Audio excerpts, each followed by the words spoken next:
Good morning, everyone. A very, very warm welcome to our discussion today.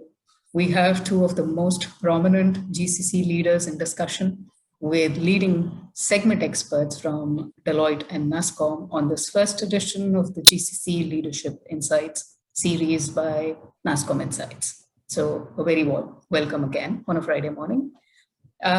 This series is really going to be our way of acknowledging the tremendous growth journey that the Global Capability Centers, or GCCs as we refer to them, essentially the India strategic units of the global organizations have had ever since they kind of first step in the mid-1980s. It's been a 4-decade-long journey, a phenomenal journey.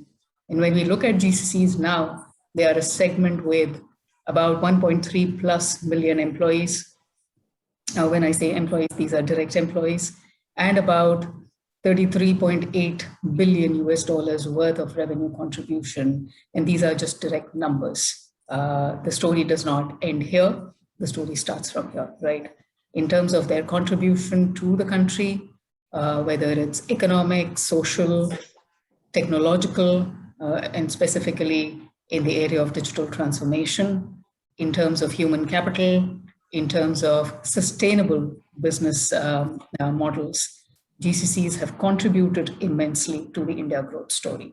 And our series is going to focus a lot more on these in-depth stories of success, of vision for India and from India for the global parent.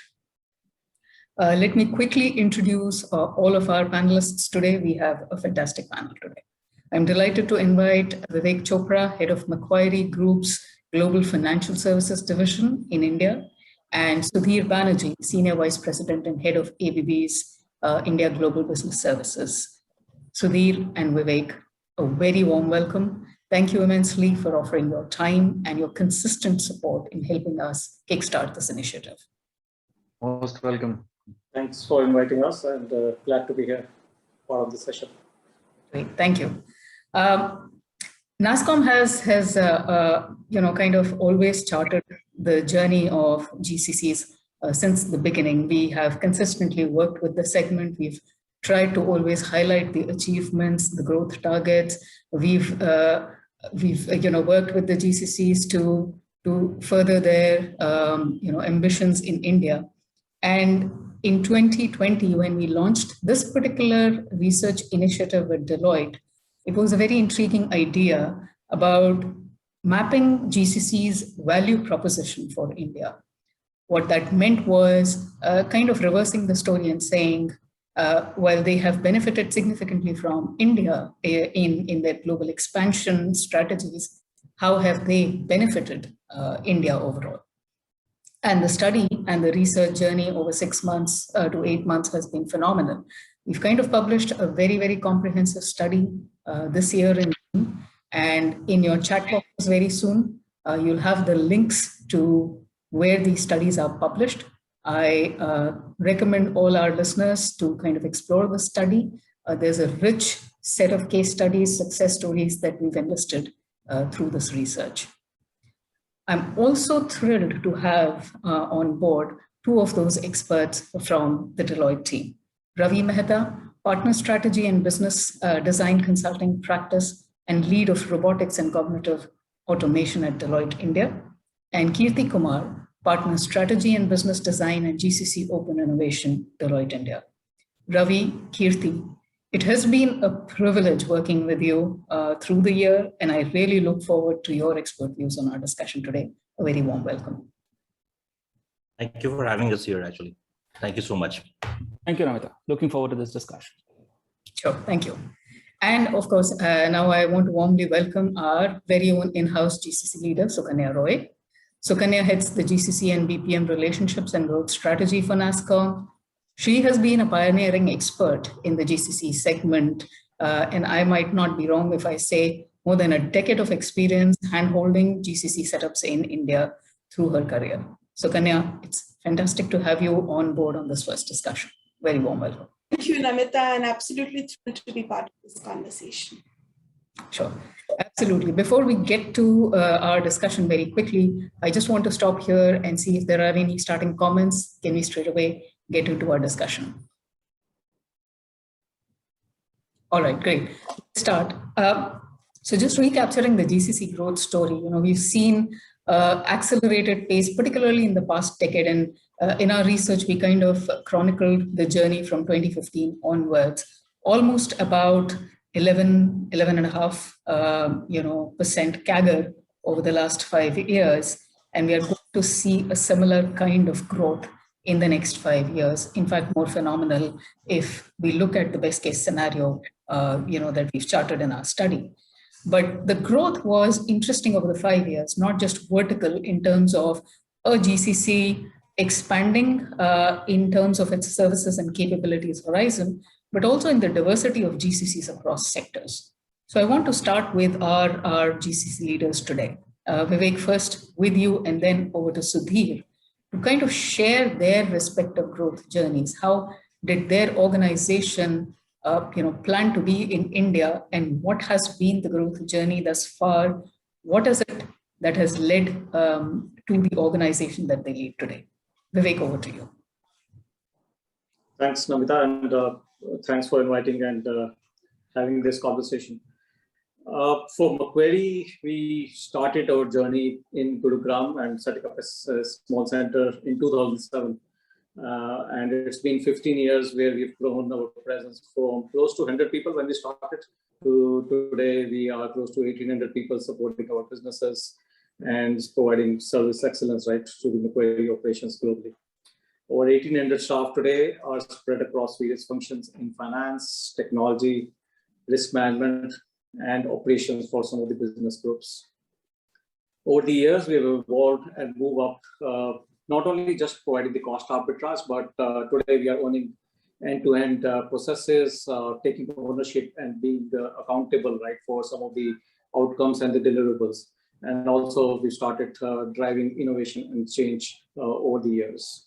I'd like to highlight that the growth in Macquarie has not been a mandate, that it was a mandate from the CEO or from the top level leadership.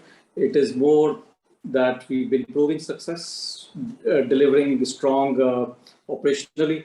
And as a result, I think we've been able to kind of add to the scope of the work which we have been delivering over the years.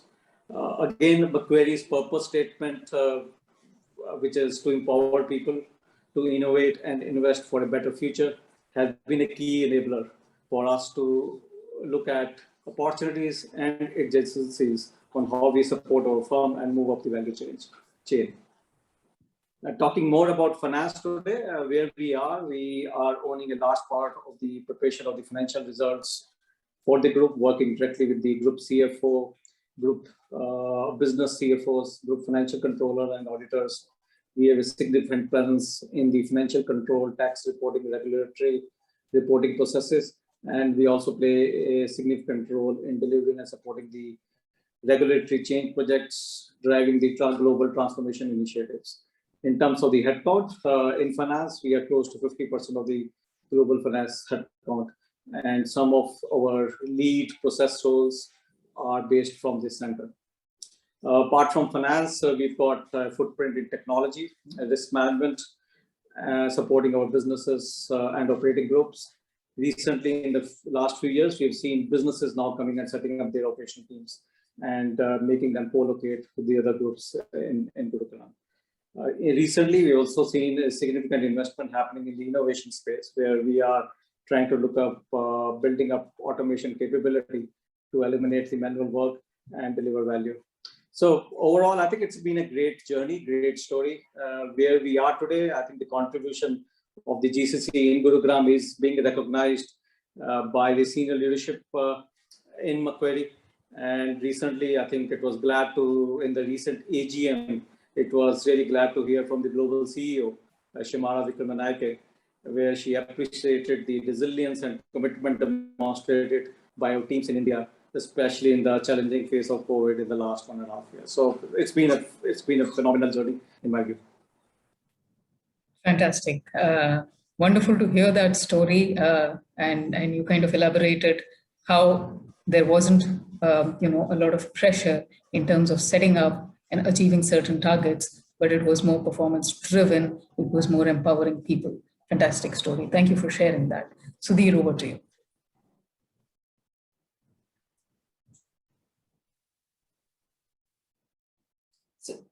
Am I audible? Yeah. No, so for ABB, when you look at this whole GC story, it has been brewing for quite some time.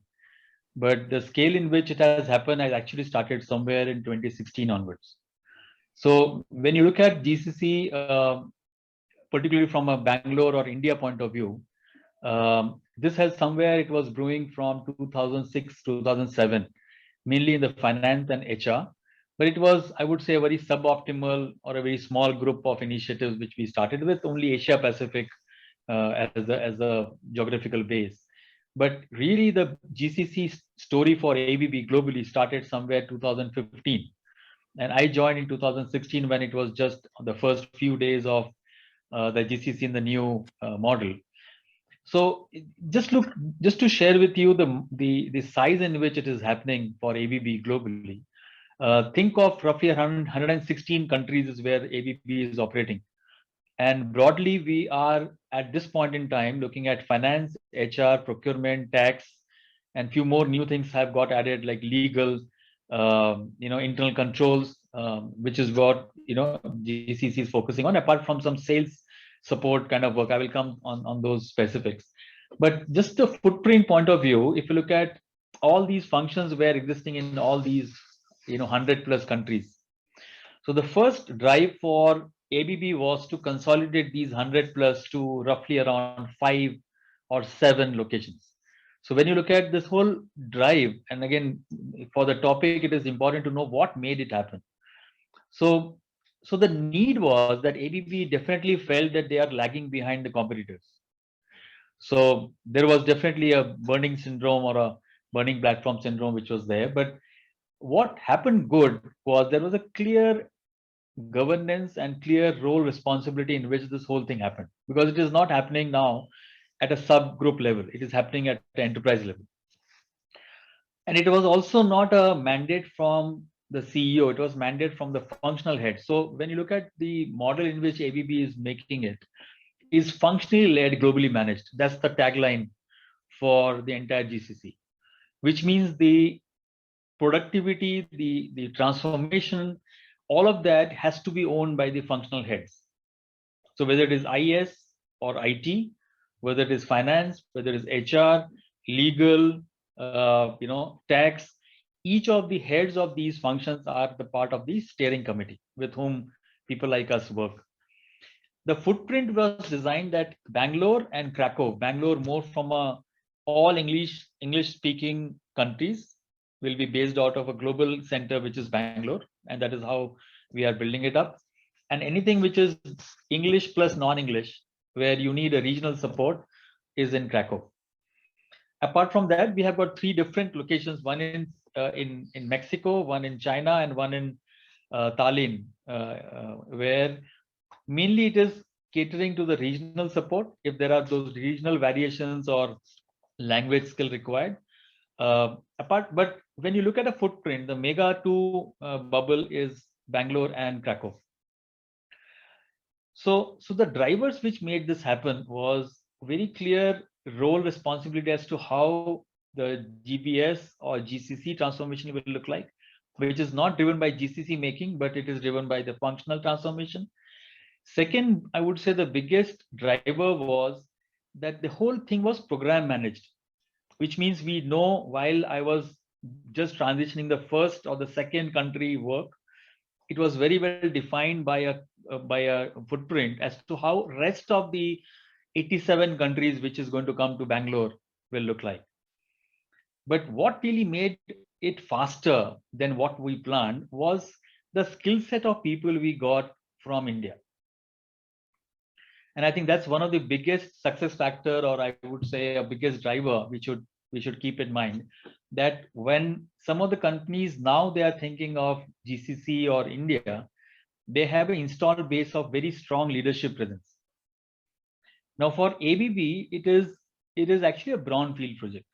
So when we were defining the resource pool, to start with, 70+% resource pool were ex-ABB employees. And we did it by design that we should have those people who doesn't know GBS or GCC, but know their functions very well. And that brings the credibility of the work without spending too much time on building a ground up workforce. And what we did, we added industry experts, like some of us joined ABB from outside, just to put the boundary conditions properly so that the steam, when it is moving fast, doesn't get distorted by various informations. But one thing which we made sure, and at least some of the leadership, we made sure that we will not impose any model to this group. It has to evolve with the defined model of how ABB works, but it has to be customized to make sure that the productivity of a remote working, we don't lose out. So very initial onset, we started looking at end-to-end processes rather than transactional view of the work. I think that is the third important factor, which helped us to move faster, rather than doing it in tiny tots and in some subgroup or sub-process level. We did procure to pay, order to cash, record to report. Again, I'm referring to finance area. Similarly, we took talent management, talent acquisition, that kind of a broader view of the workforce, right? And the third thing which made it, and again, it is again going to enable it further. We never defined GCC as only the hubs, which is delivering. The definition of GCC in ABB is front office and the hub, which is delivering it. So when you look at any region, it is not the regional delivery center which is important. It is the regional delivery center and the front office, which works in tandem with the customer or the install base, works together. So I would say, Namita, those are the kind of segment in which we are in. But what is happening now is we are getting those adjacencies, not just because others are doing it. It is because it is making so much of value base for ABB to move up. So, for example, tax never started with. We started with finance and then tax got added. Now, if you look at 80-85% internal control of ABB work processes is sitting in GCC locations. So we handle that internal control, which is where I would say the real value add or the good insights are coming from GBS or ABB, GCC. So I will probably pause here, but that is, I would say, the top 4 or 5 enablers which made it happen. That's very interesting, Sudhir. Pretty much a bottoms-up approach here, where you actually made verticals successful and then translated that success story across multiple verticals to kind of create a bigger momentum. Fantastic story. Thank you for sharing that. And I think kind of helped us lead to the next point of discussion, which is the talent story. Vivek, you also mentioned that cost arbitrage, yes, that was the starting point, but we've rapidly added India as a talent hub and a talent story when it comes to GCC. So want to move to Ravi and Kirti and get your perspectives. You've been working with GCCs for a long time. How have you seen the whole talent story emerge and become as a USP for the India GCCs? Maybe I'll start, Kirti, feel free to add. Thank you so much, Vivek and Sudhir and Suvitne. Always good to see you. I think, Namita, it's going to be the global economy foundations are actually changing. In the next decade or so, we are going to live in the age of skills. And you're already seeing that happening. In the 7.3 million years of evolution of humans, I think the first time we're actually going to see the skills being actually very, very paramount. And it's a democratized skills. And that's where, the foundations of global economy will be built on 2 supply chains. One will be the material supply chain that we see, and the second will be the talent supply chain. Never before in the world, we have been so connected. And thanks to the internet, thanks to all the social network. And that's where I don't know whether India will dominate the material supply chain. I think there are countries that are really doing very well. But I think we have a chance to dominate the talent supply chain. And because we are going to live in the age of skills, if we can do this right, we'll set ourselves for success for at least next 50 years. And I think we'll do something which as individual leaders, we rarely get a chance to do. Is to not only, create employment for people, but to actually spread prosperity and create opportunities for many people who have not had a chance to participate in this success so far. So actually, I'm really bullish. I think, have we done everything right? Probably no. But do we have the right ingredients to make it successful? Absolutely. India is a very ancient civilization, as all of us know. If we are able to build on those, and if we are able to bring a lot of these things together, and we'll talk a bit about how do you get academia and GCCs to work together, I personally really see a chance that we can become the home of the talent for the. Kirti, anything you want to add? Sure. Thank you, Ravi. And thank you, Sudhir, Vivek. That was very interesting perspectives. So if I were to just look at it from the lens of how GCC have also evolved, I think Sudhir spoke about literally setting up a microcosm of the larger organization, right? Going broader. And Vivek very well covered going deeper within finance as a function or any function for that matter. And whenever we have looked at the evolution of GCCs, we have always correlated it with the nature of work that is being performed. But what has also happened over the last few decades is the role that someone plays on that particular function has also evolved, right? So essentially from being those doers and optimizers and moving into, becoming those thinkers and influencers, that by itself is a key driver for the nature of skills that is needed going forward, right? And also thanks to the pandemic and the digital transformation, direct to customer initiatives, all that is going on, the GCCs are well placed to be the hub to drive most of this for the larger enterprise. So that calls for all those net new capabilities that will be needed for the organization. And that is where I see the talent base that India has. And of course, there is still a lot that we need to do on that, but the GCCs can actually be the conduit to build all these capabilities. And again, for the larger organization, and helps with the larger positioning itself as well, right? So we have always been known as the engine room for operations. But I think there is a huge potential going forward to be known as this location for scalable and frugal innovation. Over to you, Namita. Fantastic points, Ravi and Kirti, absolutely. And I think again and again, as we've been looking at the digital skills transformation, even in our research, we've seen that there's a lot of focus. There's a very strong demand, and the demand and supply gap continues to grow, but it will be very, very interesting to see how we kind of minimize that gap and scale more and more people as we move forward. To that point, I want to come to Sukanya. Sukanya, you've been very, very actively focused on, trying to build the story of India's pole position in attracting more and more global organizations, more diversified sectors to come into India. Talent is one strong USP. What other factors do you believe will help India retain its position? Because we are beginning to see strong competition. We started with cost arbitrage, but we are beginning to see contribution. We are beginning to see competition there. It's kind of moving away from us. How do we retain that talent USP, and how do we build more, factors that play in India's advantage going forward? Sure. Thank you, everybody. Very nice to hear the views. See, every country, every part of the world has a persona, right? In terms of what it does well, and and what is its strengths, right? So India, of course, when it came to talent, always had a scale advantage, right? I mean, just the sheer base of it. We produce the raw material that has an opportunity to be groomed. And, basic strength in maths and science, which we have inherited from our forefathers, have always been a good base for us.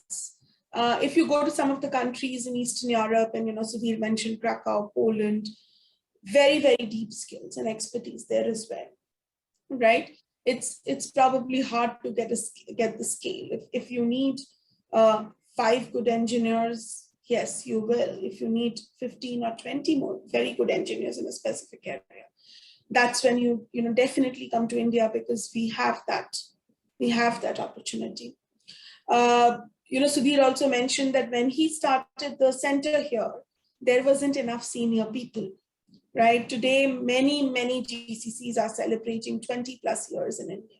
So over the years, we've also been able to groom leaders who who have been able to deviate a little bit from the service mindset, which India was obviously, our tech industry has its origin in services, but they've been able to groom themselves into the GCC or the global enterprise world. To me, the key differentiator going forward, of course, is going to be talent at scale, right? But I also think how we develop our leadership is going to be very, very critical. India has good leaders, but are we global leaders?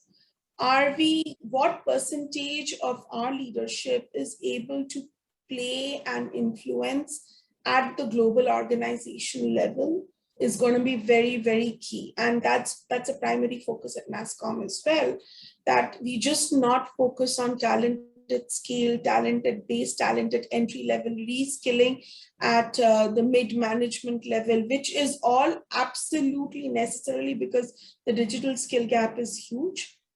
But how do we groom our leaders to take on more risks, to think out of the box, to leverage the ecosystem? That's another advantage India has. We have a very, very strong startup community.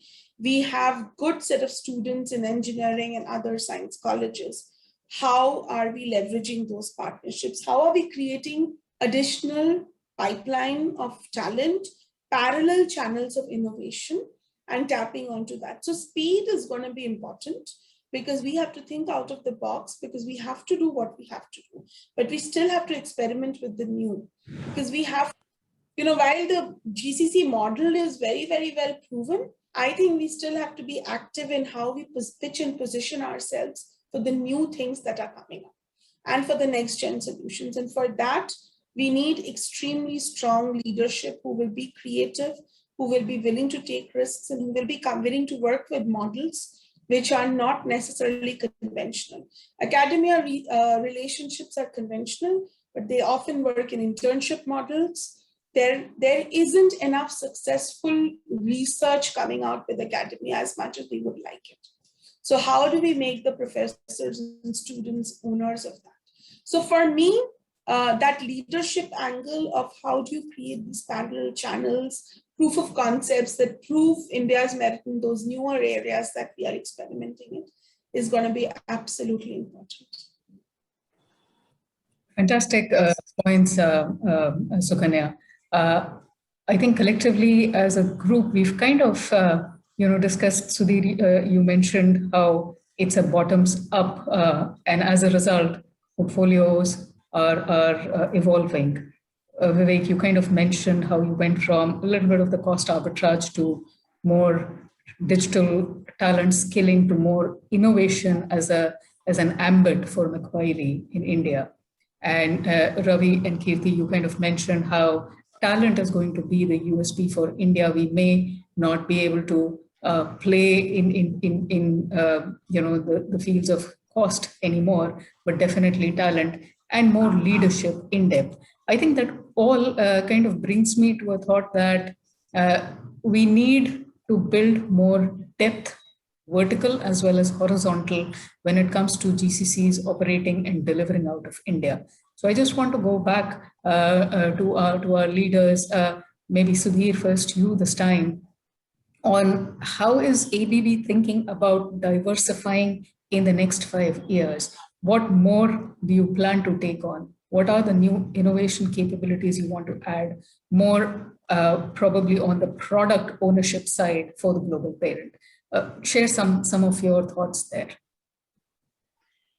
Yeah, I think this is not just ABB, but when I connect with all my other industrial colleagues, it is happening in most of it. Yeah.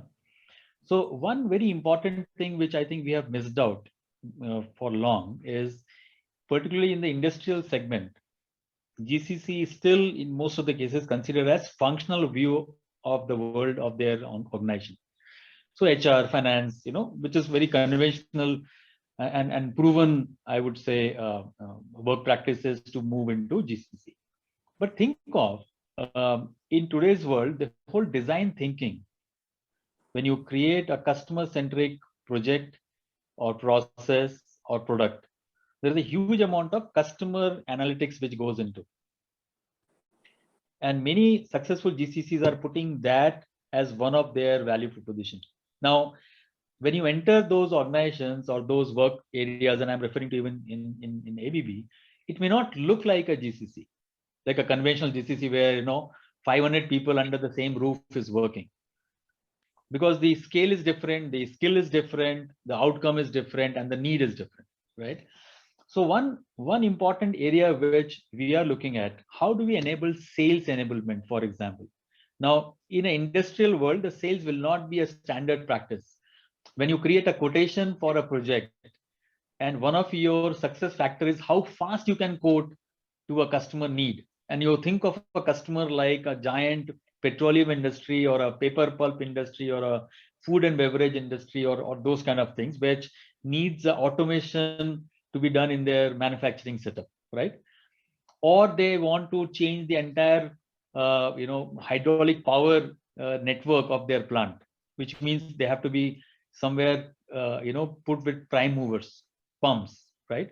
So when you're looking at a skeleton of that quotation, it is not done by hardcore engineers who are at the field. That is done by a remote engineers who are equally competent, because they have had a share of their experience in the project, but they are now sitting in an AC environment and creating the quotation as to what are the big models in which that prime network can be designed, right? Now think of that as one of the GCC product lines in future. And many people are doing it, but maybe in a suboptimal level, but that has to be really faster. Second area is the whole about of marketing analytics, where the data to actionable insights are coming up, where you don't need to invest at least 40%, 50% of the time, a very senior guy to work on it.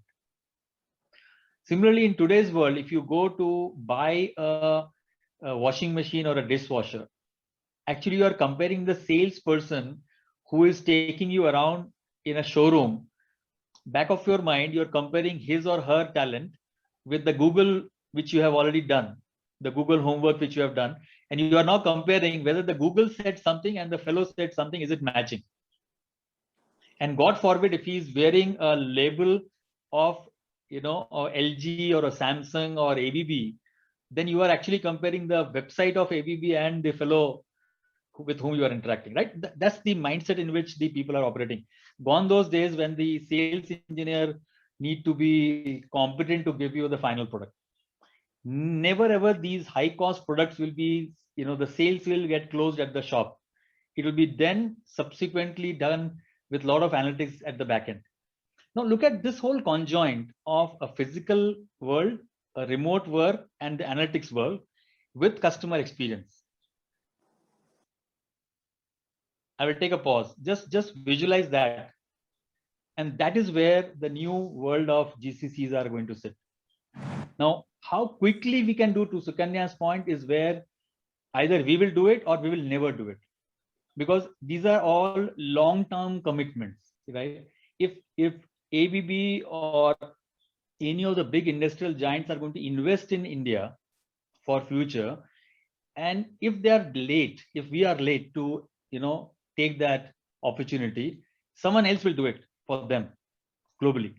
And once they commit to that, the investment is huge, because to upskill that kind of a talent pool is not a 1 month, 2 months job. It is maybe 4 or 5 years job before the person is conversant. So I think one of the factors which will help us in future, and that's what ABB or many of the others are doing, how we can create the high cost, high technical network work, like for a 2x2 matrix, high on technical, high on time. Can that become a good candidate for a GCC, where 50% of the work of that high cost resource pool can be offshored or taken as a back office, and then the finance are done. So that's one sector which we are trying to get Pricing, for example, the whole product pricing globally is done by a centralized team. The entire logistics, what you call tracking, optimization, everything is done by a centralized team. But those are the areas which I would say till recently was not very well penetrated. Sure. So that's interesting. And just a follow on to that, what that also means is, increasing the ambit of your horizontal view across the organization.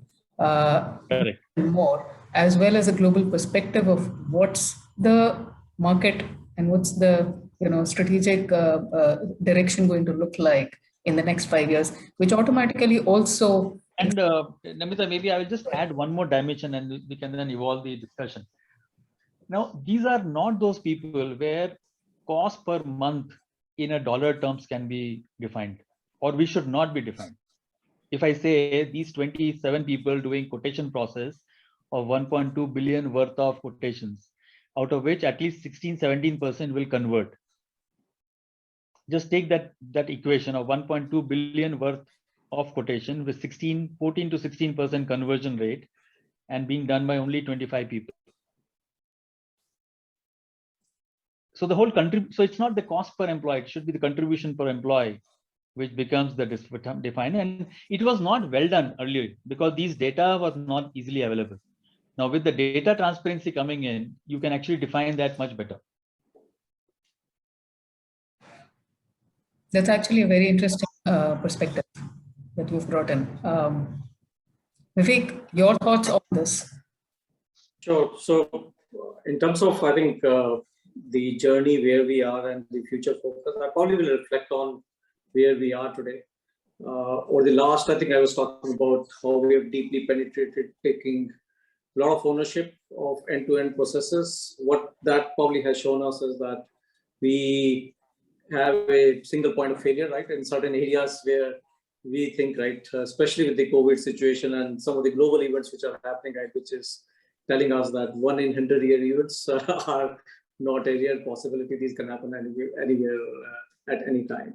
So we're trying to address that issue that we are not a single point of failure for any of the processes. We have adequate resilience in our operations, and we've got adequate backups, right? We've got 2 more centers for Macquarie based out of Manila and Jacksonville in the US. And we're trying to look at as to how can we rebalance some of the activities, still kind of continue to be a key center for delivering on the processes, but have a resilient operations. So that I think is a key focus for us. Other than that, I think the key focus is driving change and innovation. The focus is how can we do more with lesser headcount, lesser cost. And I think that probably comes to the point of what Sudhir was mentioning, right? Looking at the contribution, right? Not the cost element. And clearly talent here plays a big part, right? Because the scale of the talent and the depth of the talent which we got in India is, I think, uncomparable what we've seen with other regions. And whenever we are looking at projects, we are getting a lot of demand, right, in those spaces. Driving innovation and driving transformation projects, we're getting a lot of demand, right, in that space. And for us, I think it's building the capability, right, skills of the future now. How we continue to upskill our people to be ready for the future of finance. If I was to take a finance example, adding fintech capabilities, right, in the teams to make sure finance is not just you're aware of the accounting principles, but you're also very good at technology, because a lot of the rule-based accounting can happen right through systems in the future. You're really good at understanding how the technology, I think, what are the rules? You define the rules, you forget about it, things change, and you don't even know, right, what the system is doing. So how you're really good at interpreting, right, what's happening in the system. We are adding a lot of focus on building data skills and analytical skills, right? Because if we start eliminating some of the manual nature of the processes, the focus is how we continue to move up and focus our people and using the highest power of the brain, right? Where we can add a lot of insights, right, to the businesses. We can provide and partner with the businesses, right, in their decision making process. So I think that is the key focus. So we've implemented, I think, clearly a digital learning platform and partnered with NASCOM actually on the future skills platform to make sure that we are helping our staff, right, to upskill. A lot of focus on the innovation, I said, right, again, what Sudhir was mentioning, we are using the human-centered design and the failure demand principles. And this is something not new. I think we kind of are changing our focus, how we are looking at operational efficiency. I would probably say even 10 years back, when we were in the early stages of the setup, we used to talk, or people used to talk of Lean Six Sigma. These were avian words, right? With anyone, when we used to interact with other regions, with our headquarters, they used to say, right, what does Six Sigma mean? What does Lean mean? So I think clearly the people come with that mindset where they are always looking for, right, improving their processes and get rid of the mess, right, sitting in the processes. So I think that is the focus. We are also seeing a lot of demand coming from the businesses now. Again, I think scale, availability of talent, and the skills, right, which are available in India, I think is making a kind of a good place for the businesses to start leveraging the capability here. I think that those are the kind of shifts we are evolving in the space, looking at rebalancing where probably we are doing too much, but at the same time trying to broaden the service offering. So recently set up a team in the data space where a lot of data analysts are working, right, in the finance setup.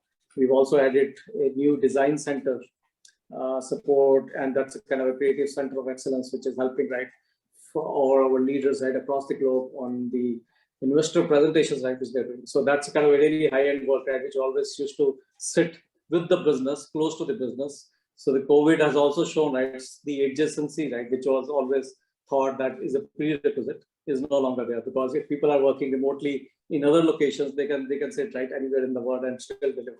Whereas in the past, I think there was a mindset that you need to sit next to the business, right, to deliver some of the processes. So I think that is a shift which we are seeing, and it's an evolution, I believe. I think over the next 5 years, we'll continue to see this evolution. Absolutely. And you bring a very interesting point that now work is a lot more democratized. It's more merit-based. It's very agnostic to the location.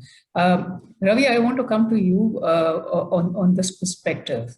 Now, a lot of work, both Sudhir and Vivek alluded to a lot of work getting automated, which means we need massive and rapid scale skilling of the higher order. That automatically creates a disruption in the environment, right? And GCCs are pretty much going to get affected there as well. We've seen that typically on average, the nature of skills and talent in GCCs or the nature of talent that an employee getting into a GCC ends up developing is of a higher order, simply because we are bringing in a lot of global experience into the organization. With all of these factors playing together, obviously we're looking at these organizations automating more, doing more with less. What does that mean for the talent perspective? Because one aspect has been that GCCs have been significant employment generators in India. What does that mean for GCCs as well as India as we go forward? Great question, actually, Namita. Thank you so much. And I'll probably leverage what Vivek, Sudhir, and Kirti and Sukanya said. Will we see more automation? I think without a doubt. But automation is not a technology solution. It is going to be a human solution. And that's where I think, while the technology can help, you need people to actually implement the change that Vivek was talking about. And it's not easy. You can create a code. You can get somebody to create a code, but you need something very, very, evolved to actually manage lots of people and make it happen. So the point I'm trying to make, Namita, is that I think while the automation will happen, to Sukanya's point earlier, I do think you're going to see a lot of new type of work, which will be driven by new type of leadership happening as well. Kirti mentioned about, how do we make the change from doer optimizer to thinker and influencer? It's actually not an inevitable change. It does not mean that just by the sheer number of experience, you will be able to gain that experience. It actually is a huge mind shift change. It is possible to do. And, I think the initiatives that NASSCOM is running, Sukanya mentioned about a couple of them. I think it's important to achieve that. I actually think, the new age that you will see in the GCCs, and Vivek mentioned about future of finance. So we talked about how industrials were trying to do something that is at more heart of the business rather than on the support.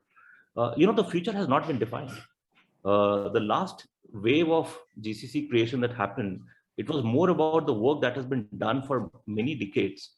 And now it needs to be done in a different location at a different price point. Here, the future of finance has not been defined. The future of industrials has not been defined.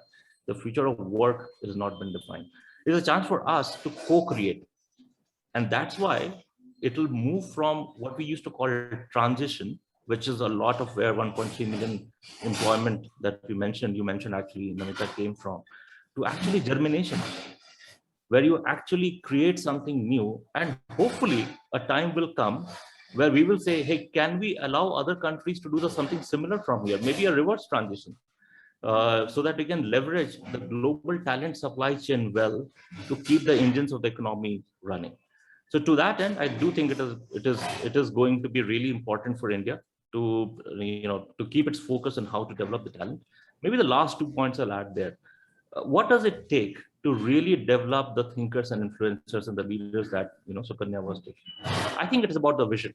And in 1963, when JFK talked about putting a man on the moon and getting them safely back, did we know how to do it? Oh, absolutely not. Not a clue.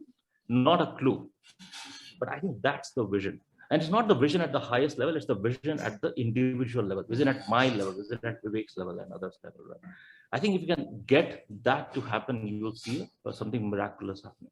So vision is about imagining a future that does not exist right now. And I think the second is about the pursuit of perfection. I think as a country, we need to take pride in perfection. If you look at the Indian cricket team, you see that tenacity coming. Sometimes they still get bowled out for less than 100, absolutely. But you see that tenacity coming. Nobody gives up. They want to be perfect in the areas they feel. Neeraj Chopra, great example. He's pursuing the perfection. Gold medal comes, sometime it may not. So those are the two things I really wanted to add.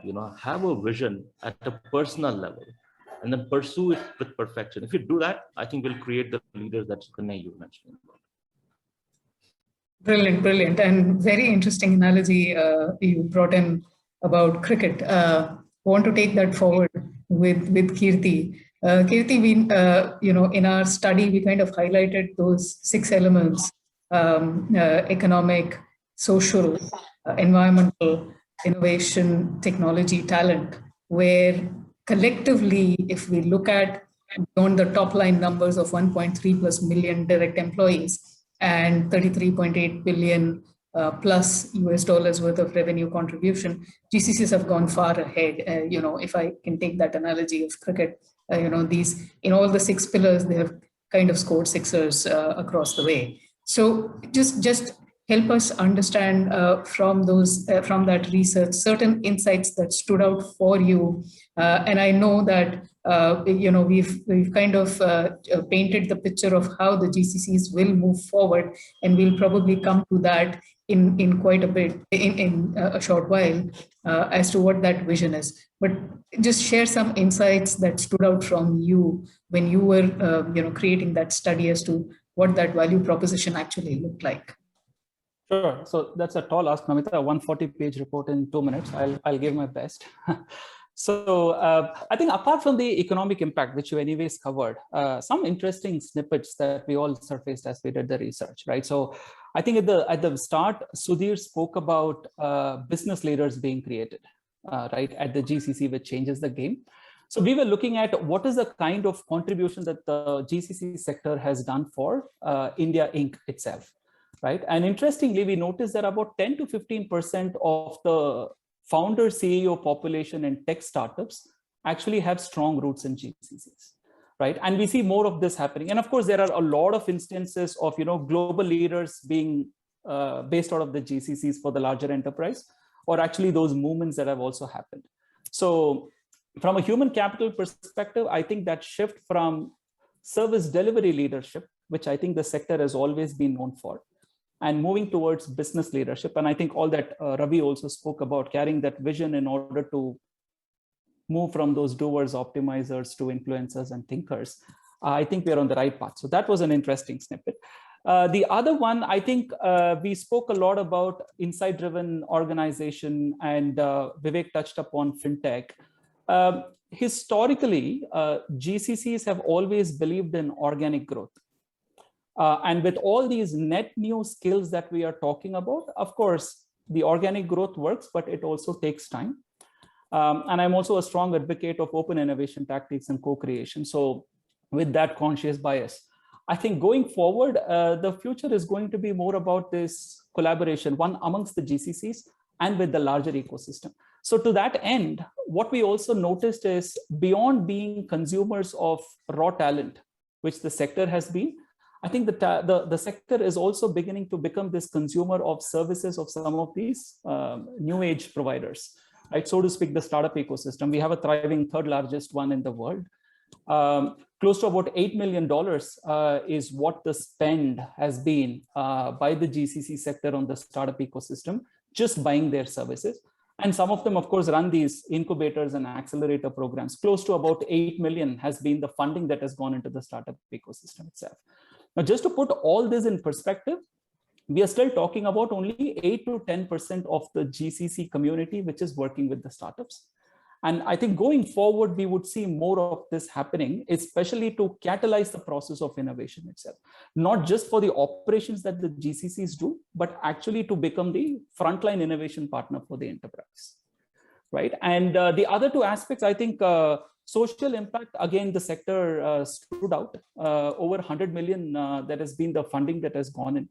And specifically in two areas, women empowerment and child education. And sustainability, I think there is a lot for India Inc. to learn from this sector. A lot of global practices that actually, trickles down into the GCCs, and also known as a overall green sector, right, by itself. So these were, I think, broadly some of the key snippets and highlights, if I can summarize. Brilliant, absolutely. And that's very helpful, a fantastic showcase for the GCCs. But the point that you mentioned, which is leadership, working with the startups, grooming and nurturing the startups. I want to go to Sukanya now. Sukanya, you've been always wanting, more of this collaboration to happen. You've been actively studying how startups and GCCs are working together and how GCCs are actually shaping these startups. Can you throw some light on what can we look forward to? There's already been a lot of activity, but how can GCCs do more in this area? And if you can also bring in the angle of the academia. So I think, I think it's more of what they're doing, but with very, very focused business results. So if I may talk about many of the incubators that I've seen very closely, let's say 20, 25, 30 companies that they have probably incubated and mentored. 3 to 4 have led to possibly some kind of business result. It could be a go-to-market strategy. It could be an internal, a vendor partner relationship, wherein the company is consuming that solution. I think we need more of that. We need, and that one of the important things to get there is how do the GCCs get their sales organizations weaved into this entire conversation? Because the internal consumption part can happen, but the go-to-market part is very difficult if you don't align yourself with the sales organization, which in any case, if you take many, many GCCs, it's a challenge. Not necessarily because they are not interested, because a lot of GCCs don't have significant sales presence in India. India is not one of the major decision-making markets for them. And their primary markets could be the US and Europe, and hence a lot of sales decisions happen there, and hence, challenges in terms of getting that right. So I do believe that lock-in is very important. Demonstration of the value proposition, while GCCs are extremely strong with the technical and the functional knowledge that they have, I think the ability to weave in the story and why this partnership will yield value. What are the white spaces in our solution that can be plugged in? And the convincing why we should not do it in-house and take that. And, and those strong points, storytelling, business case, that alignment is very, very important. I'm not going to talk about the investments that organizations do, because that every organization will have a different strategy and an investment philosophy that I cannot speak to. But I think the lock-in and tie-in with the sales organization, the ability to articulate the value from this and the support that the startups need, because a lot of times the startups do have the ability to develop the POC and to do, but they need support and sustainability to make it into a full-fledged solution, right? Look at it as a parallel channel. Look at it as a team, which is a slightly differently configured team, which is developing a solution and how can we take it. And I know there are IP challenges and all of that, but I think that all can be figured out. So I think that is going to be very important. GCCs I've seen are very, very willing to learn from, the startups, so that mightier than thou kind of an attitude is not what I have seen in many interactions. And thankfully, because they also believe that there are things for us to learn, the agility that many of the startups bring, their ability to just pivot quickly, all of that. So that's a great experience for me, because very often if you reach out to this kind of a model saying that, oh, we are doing you a favor, we are giving you access to our customer base, we are teaching you this, I think that that's where a partnership concept itself, fails. So look at the mutual value, treat them. Of course, there are things that the startups don't know, and that's why they're startups and you guys are large companies. And of course, there are things that the startups will do well. So understand that and then build a relationship. To me, that is going to be important. Go to market, go to market, go to market. From an academia point of view, see, I think I have personally, I have studied engineering from a college in Bangalore, RVCE. And when I last visited there, I saw that Ferrari had a lab with the Ferrari engine, which the students were working with. I was in awe. I don't know. I mean, I was just so shocked to see that I could see, something like that. And maybe it was a one-off kind of a project, but how do we get this more? How do we get these practical things done more? How do we give out projects to students, right? It's not just students. I feel that we have to work a lot more with our professors and our teachers. There has been a significant gap between learning and practicing, and when I was watching a series on Netflix, and it was on law. And the lady was teaching by the day and practicing from afternoon.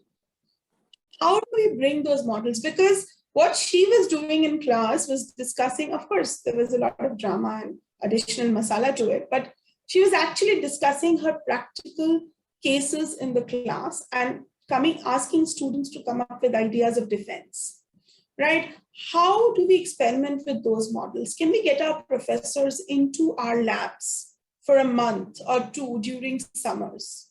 Get them exposure to what do we actually do and what do we actually need? Because they need our support. I mean, they have been in that profession, and unlike the US, these are parallel professions, and they are full-time academic people. So how do we get them more involved? And then see how can we start giving more ownership of work to them. I think that is something very important. We need to where these are legitimate research work outsourced to professors with their students, not just I need to do branding for hiring kind of exercises, right? I mean, which a lot of academic engagements land up being that, I'll be branding, then I'll get the best of guys. And of course, you need to do that, but how do you start building on that? And I think that's going to be very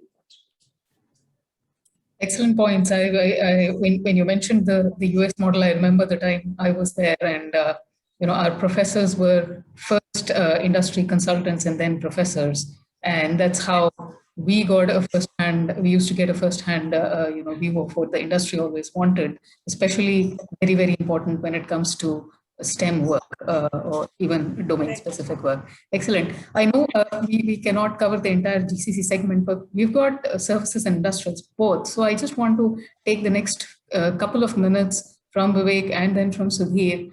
How are your organizations working both on the startup side as well as with the academia? If you can throw some light on what your plans have been, what your plans are going to be. Maybe I can cover right on Macquarie. We in the last, I think, 2 years, we've looked at few opportunities working with the startups. I think clearly there was a problem trying to innovate in a particular area where we tied up with a startup, worked with them for almost, I would say, 1.5 years. We got a solution to a stage where it was delivering 70 to 80% of what we wanted, but still not there 100%. And that's where I think we've probably taken it in-house and trying to look at, can we make it work, or do we need to kind of do something different, right? So I think the journey was fruitful in the sense it was a learning experience, right, for us to work with the startup. There've been other few examples where we've been in touch with the startup to look at possibilities, right, of a different innovation. And one was on the digitization of our processes, in the sense we have manuals and the instructions, like the desk instructions, what we call. We were trying to make it more interactive. So we were working with a startup firm, which was referred by NASPA.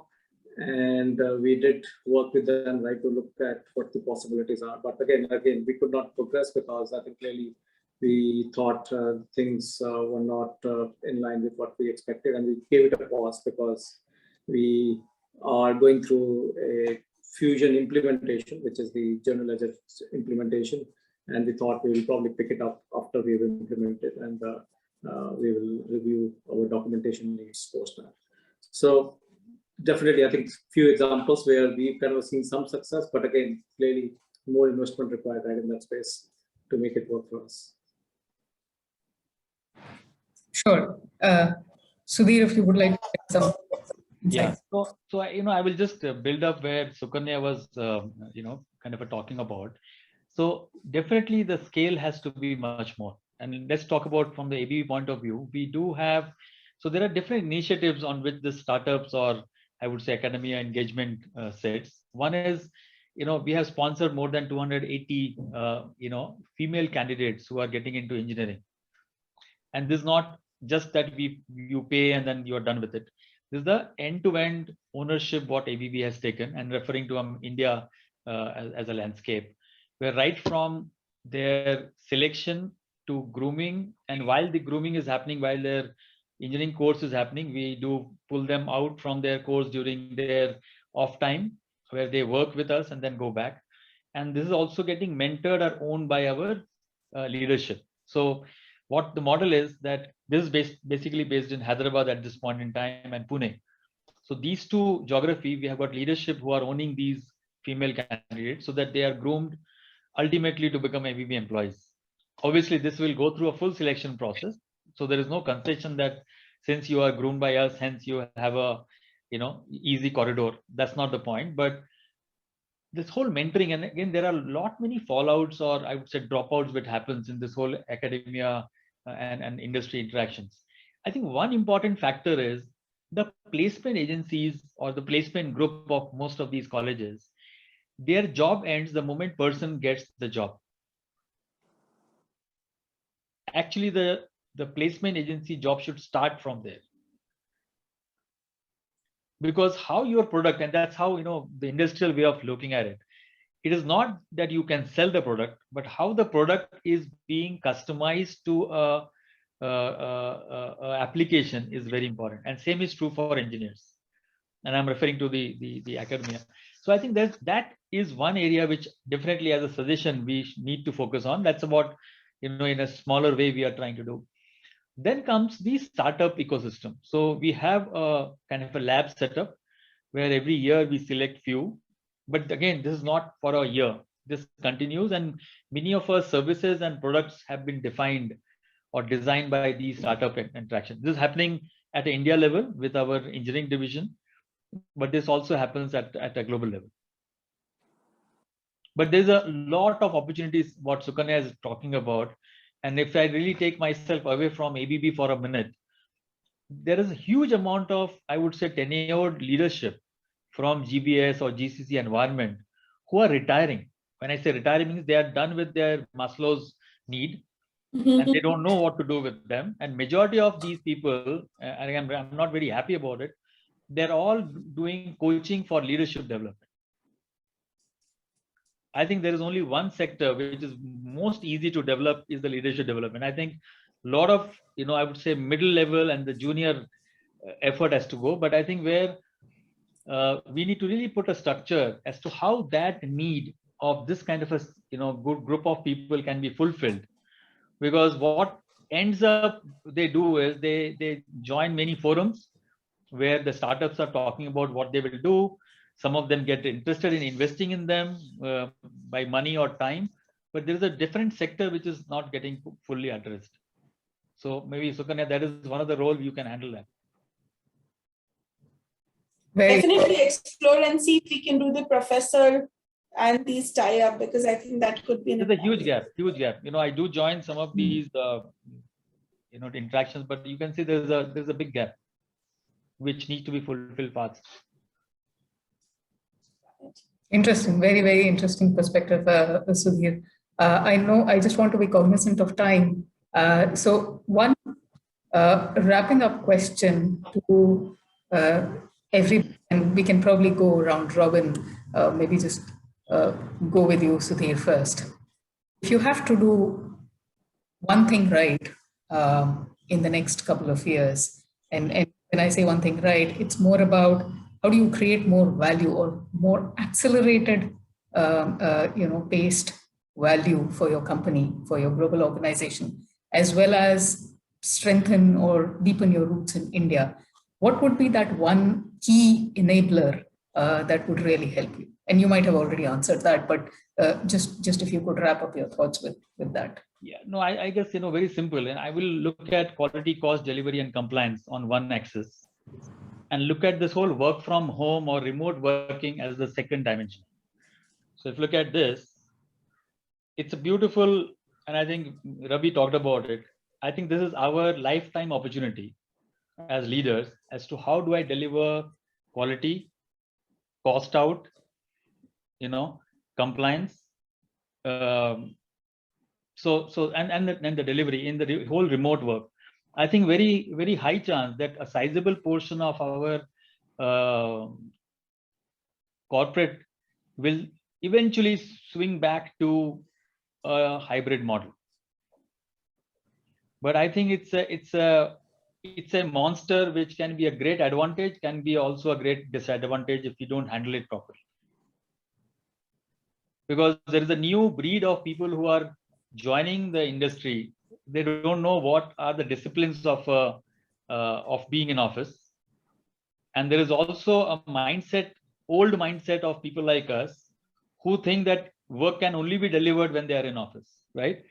So how do we make sure that there is a better balance between the two? And if we can do that as India, I think a huge amount of employment issue will be taken care of. Huge amount of economic, I would say, ecosystem disbalance which we have created in major cities with pollution can be taken care of. Real estate has to rethink that the buildings need not to be always in Bangalore, Delhi, Gurgaon.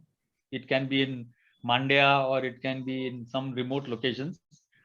So there's a lot of, I would say, secondary benefits we can draw, provided we take this quality, cost, delivery, compliance, which is a must be for any professional outcome, and this whole remote working model. So I would say my personal focus view for next 1 to 2 years is how do we really quickly do that? Because many of our leaders are not equipped to handle a remote workforce. they can't think unless they sit on the top of the table. Very interesting, Sudhir. I think you might have given us, as a country, an equation to solve for in the next 1 to 2 years. Vivek, your perspective. Sure. So I think in my view, it's going to be how do we ensure, right, we've got the right talent and the diversity, right, in that talent. Because I think clearly we are in a phase where there's a lot of war. I think that's the war talent. How do you ensure, right, your good talent is retained? Because whatever things we are focusing on, whether it's driving transformation, innovation, it's got the right people and the right culture in the organizations. I think your outcomes would be achieved. Building resilient operations also requires, I think, with the right people, the right mindset. So having the right culture, the right talent and diversity, I think is a big focus area for us. How do we ensure, right, we up our diversity? We've got a good diversity at the junior levels, but not at the senior levels. How do we promote diversity at the mid-management, senior management levels? I think that's being a focus area. And what Sudhir mentioned, I think clearly no one knows, right, what the future of workplace would look like, because everyone is going to look working hybrid models. And what hybrid model would be, whether it's going to be 3 days you're working in office or 2 days you're working in office, or people will ask for more flexibility. We, as an organization, we always support flexibility. We are all focused on outcomes and not that how many hours you are working, whether you are in office or not in office. But I think some proportion of time has to be in the office, right, to ensure you get to see the organization, to get to understand the culture and get to relate to the organization. Otherwise, imagine, right, somebody has joined us 1.5 years, they're not even seen our office, they're not met with the broader teams. It's going to be really hard, right, to have a belonging to an organization, right, where you're not being, right, personally in the office. So I think, to me, I think it's kind of going to be the key is the talent. I think if talent is there, the right people are there, and we've got a diversity, right, in our talent, I think the rest of the things will follow and we'll continue to go on our journey, right, on transformation and drive change. Brilliant, excellent. Kirti, coming to you, Sudhir and Vivek have already mentioned the dimensions. How are you seeing, or how do you perceive GCCs will be able to kind of put all of this together? What would be that one thing that they would really have to focus on? To me, it is concentrated and deliberate effort towards collaboration with the ecosystem, which will actually take it to the next level, so that working towards not running a delivery center, but more running it like a business. I'll leave it there. Sure. Ravi, your thoughts on that? Absolutely, and thank you again. I think all of us talked about talent, and maybe, of course, it is important. I actually personally, I'm also interested in another, thing that can add over here, and that is branding. I think we have to define what India stands for.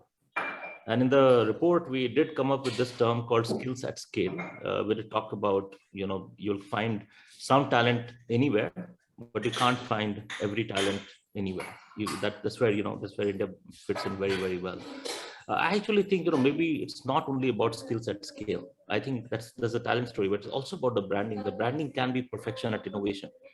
Because if you're able to do that, move from the doer and optimizer to thinker and influencer, if you are able to make that quantum jump, a lot of things that we talked on this call will actually automatically start happening. So if I have to focus on, and I'll say, okay, how do I really make it happen? For that, if you look at a GCC, the middle layer is the really important layer, because that's where the magic happens. It's not at the base, and it may not be as much at the top. It's the middle layer which interacts with your global counterparts on a daily basis. How do you really get that middle layer energized and equipped to get to that next level of from doer optimizer to thinker influencer? I think is going to be the defining moment for us, Namita. Thank you, Ravi. That's a very, very interesting perspective on Brand India. And I think as the markets move from the traditional markets of the developed economies, Western Europe, Americas, to Asia, I think India's role particularly becomes very interesting. We'll start seeing more of, sales thinking, as Sukanya was pointing out, come to India in the GCCs. Sukanya, let's come to you and you. I think skill and talent, of course, I think people have spoken about it. I will not go and repeat skill, talent, and innovation. I will say something which is a little softer, but I think it's very, very integral, especially given the Indian culture and mindset. It's the ability to be able to trust someone and to be able to win trust. The reason I say that is this hybrid world will continue, right? We will continue to work with people whom we never see, never meet, we don't understand, we will not probably meet during the duration of our work in that organization at all.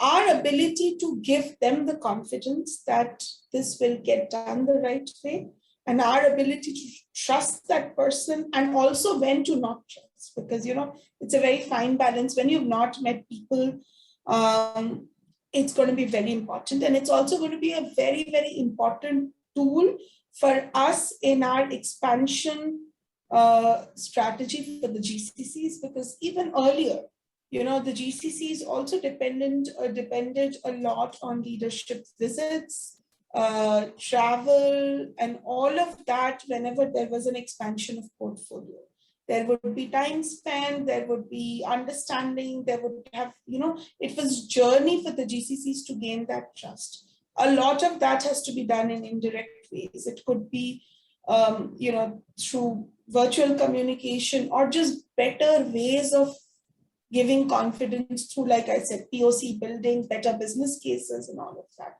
So the aspect of trust, which will have to translate into other skills, which I think we will have to bank on, because it will not be as relationship driven as it used to be, right? It is going to change. The concept of relationship itself is going to change, and that is something we will have to learn, because by Indians, we are very, very social in our approach to how we build trust. And the Western world has an advantage there, because they learn to, even if you go to their offices there are people who come, they do their work, they go, they probably not even get off their seats even during lunch, right? But they all have that confidence in each other. We've built that through socializing, through spending time, through all of that. And we have to change that. And it's not easy. It's a DNA change that we'll have to do. That's an excellent way of ending this conversation. We've kind of come full circle from Sudhir mentioning how the cost quality compliance equation will have to be rethought, and those are very hard metrics. But Sukanya, you're ending on the note that how do we build that softer element of trust? We deliver on all of them with a lot of trust, with a lot of commitment. I think if I have to summarize, this has been a very invigorating conversation. It has brought to light so many thoughts, so many insights about what needs to be actually done. It's probably been a very heart-to-heart talk, and I'm extremely grateful, thankful for all of you to have joined me on this discussion. There's a lot more to look forward. It's a very interesting and exciting space. We hope to continue to build on this and talk more as your journey progresses, and as we continue to collaborate and partner with you on your journey. Thank you so much for your time today. Thank you, Namita, and thank you, everybody.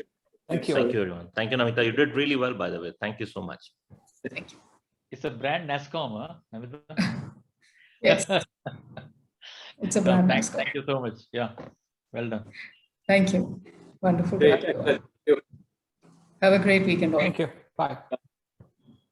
Bye.